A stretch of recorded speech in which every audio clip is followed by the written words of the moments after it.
کہا جاتا ہے کہ عورت کی فطرت محبت ہے اور وہ جہاں بھی جاتی ہے خوشبو چھوڑتی ہے، لیکن اگر اس عورت کے دل کو بار بار کچلا جائے تو وہ اس قدر خطرناک ہو جاتی ہے کہ شیطان بھی اس سے شرمندہ ہو جائے۔ یہ کہانی ہے ایک ایسی عورت کی جس کے اندر محبت دفن کر دی گئی، جس نے اپنی بے بسی کو طاقت میں بدلا اور اتنی خطرناک ہو گئی کہ پیبلو ایسکوبار جیسے شخص کو بھی اسے راستہ دینا پڑا۔ ہم بات کر رہے ہیں گریسیلڈا بلینکو کی، جسے دنیا کوکین گوڈ مدر کے نام سے جانتی ہے۔ یہ دنیا کی سب سے خطرناک عورت تھی جس نے 200 سے زائد قتل کروائے۔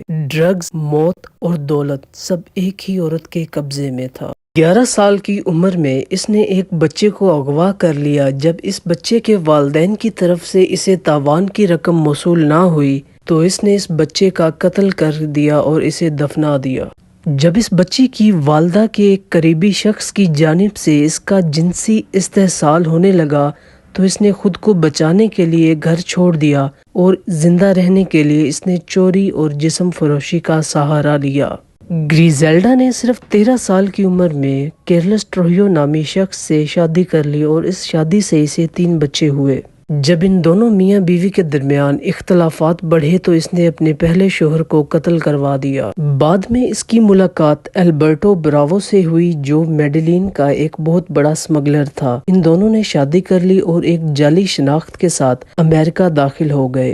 امریکہ داخل ہوتے ساتھ ہی انہوں نے نیو یارک جیسے بڑے شہر میں اپنا اسمگلنگ کا ایک چھوٹا سا نیٹ ورک قائم کر لیا جو دیکھتے ہی دیکھتے پورے شہر میں پھیلنے لگا۔ 1975 میں یعنی 9 سال بعد جب امریکی حکام نے ان پر مقدمہ چلایا تو وہ گرفتاری کے ڈر سے واپس کولمبیا فرار ہو گئی، لیکن 1980 سے پہلے ہی اس نے دوبارہ سے امریکہ کا رخ کیا۔ اس دفعہ اس کا نیٹ ورک پورے امریکہ میں پھیل گیا، یعنی اب میامی کے ساتھ ساتھ نیو یارک، کیلیفورنیا اور دیگر ریاستیں بھی اس کے قبضے میں آ چکی تھیں۔ ناظرین، 1982 میں یہ عورت تقریباً $80 ملین تک کا منافع کماتی تھی، جو آج کے دور میں تقریباً $316 ملین سے بھی زیادہ کی رقم بنتی ہے، اور اگر ان روپوں کو پاکستانی کرنسی میں کنورٹ کیا جائے تو تقریباً 88 ارب اور 48 کروڑ روپے بنتے ہیں۔ یہی وہ دور تھا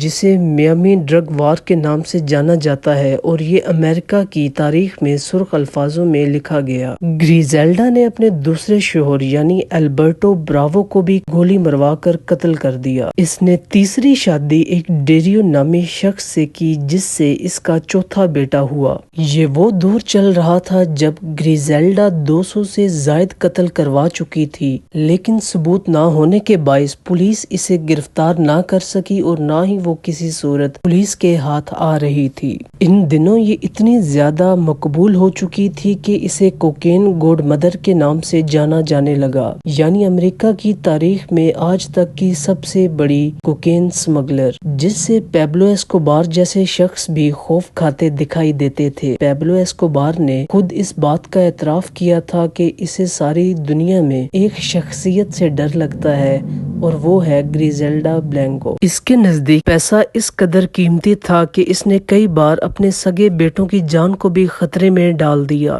اس نے امریکہ میں ایک نئے ٹرینڈ کو جنم دیا جس میں ایک موٹر سائیکل سوار منتخب کردہ ٹارگٹ کو گولیوں سے چور کر کے دیکھتے ہی دیکھتے غائب ہو جاتا تھا۔ یہ ٹرینڈ آج بھی امریکہ جیسے بڑے ملک میں عروج پر ہے۔ آخر کار وہ وقت آ ہی گیا جب گریزیلڈا کو اس کے گناہوں کی سزا ملنے والی تھی، یعنی 17 فروری 1985 کا دن جب اسے اس کے گھر سے گرفتار کر لیا گیا۔ اسے کوکین تیار کرنے اور بیچنے کے مقدمات میں تقریباً 20 سال کی سزا ملی۔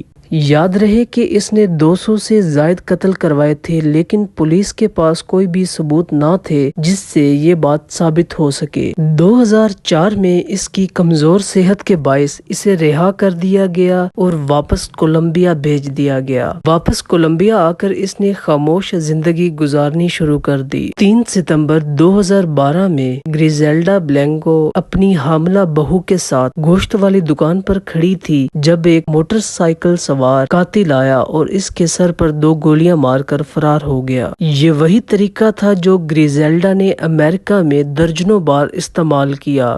زندگی نے اسے اسی انداز میں ختم کیا جس انداز میں یہ دوسروں کی زندگیاں ختم کیا کرتی تھی۔ اس کے 4 بیٹوں میں سے آخری بچ جانے والا بیٹا آج بھی امریکہ میں پیور بلینکو نام سے ایک برانڈ چلا رہا ہے جس میں مختلف قسم کے کپڑے اور جوتیاں موجود ہیں۔